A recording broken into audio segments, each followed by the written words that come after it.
Hi everybody, my name is Chris Mox from Africa Connect Online, and today I've got the special one. You know, to me you're special. Should I call you a doctor or should I call you a gogo? What am I to you? What's the specialness that I am to you? You are a teacher. Then I am that you say I am. You are a teacher, one of the greatest teachers I know. Yeah. Gogo Dineo Ndlanzi. Yes. How are you? I'm great. It's been a long time. Yes, it's been a while. It's been years. But it's good to see you, and it's good to see that you're still practicing. Yeah. Yes. Tell us about today. So today we are celebrating Ancestors Day. Yeah. I think, as you heard, it's our third year. The intention is not only to have this big fancy event where we just celebrate it, but we also want it to be a formal public holiday.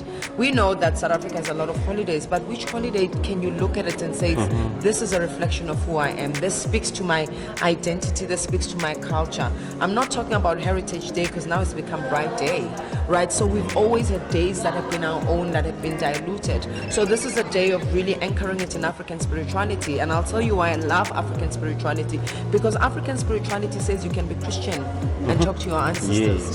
Spirituality is about an end, just finding an end into it, whereas religion is about finding a division into it. And for me, this is why it's important, because everyone has an ancestor.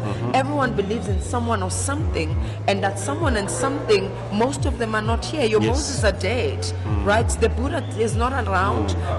Muhammad is gone, but his teachings are alive. And this is what we're saying about Ancestors Day. Let us reconnect to the aliveness of the wisdom of those who've lived before us, because they came as teachers not to cease to exist, but to live on. Their legacy lives in us, and it is our responsibility to awaken it. Guys, you see why I'm saying she's the greatest teacher of all time. Now you understand. You see? Thank you, such an honor. Yes, and then again, in order for us to convince the government, I'm saying us because everybody has an ancestor. So what will it take for us to convince them to recognize this day? It's nice when government is asking us to vote because they make us feel like we've got power. But somewhat we do, because I think for me, I've been really contemplating about, is the government really representing us, right? Is it representing the interests, our interest of heart, or is just the same old operating system just with different new faces? And I think we, the people who can say no, we can be the movement, because this Ancestors Day is a movement. We are asking for this day, but we're asking for so much more. We're asking for kids to go to school with iziphandla, to go to school with beads, to go to school with who they are without being questioned and demonized and being prayed over. We've had cases where young people have committed suicide because they got bullied by the teachers, where they got bullied by the leadership of the school. So this day is to say the young people are the revolution that we've been waiting for, because they don't conform, they ask questions. Right? So our responsibilities as I'm not so young. I know I don't look in my 40s, guys, right? So, but we need to be the ones who are actually planting the seeds, because the generation that comes after us cannot be doing the work we were meant to be doing.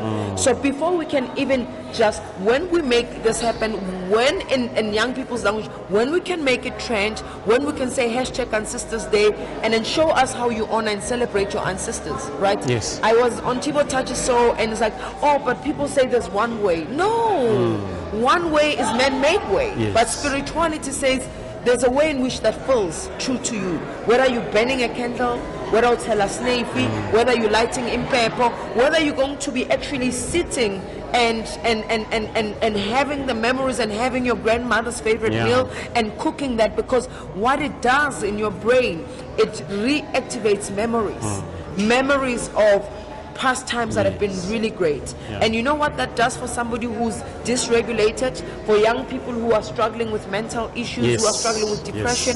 When we are connecting to spirituality, we're connecting to medicine. When we're connecting to ancestors, we're connecting to the tree of medicine. Amen. You spoke about trending, you spoke about social media. I'm just going to ask you this last question. I see you on social media doing good. You're posting perfect representation. You're representing the Sangomas, like in a positive note.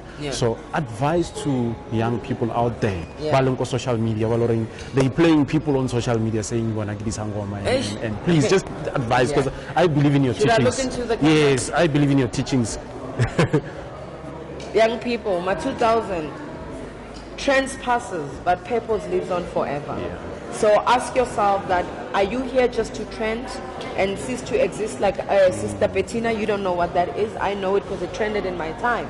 You know, or are you going to be somebody that creates legendary work that even when we speak of you, we speak about your work, like Brenda Fassie, we all seem to know it. So this is what my message to you is, that don't just jump into trends because it looks fancy. Fancy comes at an expense, and it could be an expense of your sanity, your mental health, and the health of those who come before you. As is right now, you might not have children, but you don't know what tomorrow holds. They will have to carry the sins in which you've committed while you are trying to trend, while you are trying to be relevant. Relevancy is in finding your purpose, and once you're finding your purpose, you will stay the course and your work will live on forever. I've been here for the longest of time. There's been many that have come after me, and I have focused on my purpose, and I say stay in your lane and you will slay in it. Stay in your lane and you will slay in it. That's enough.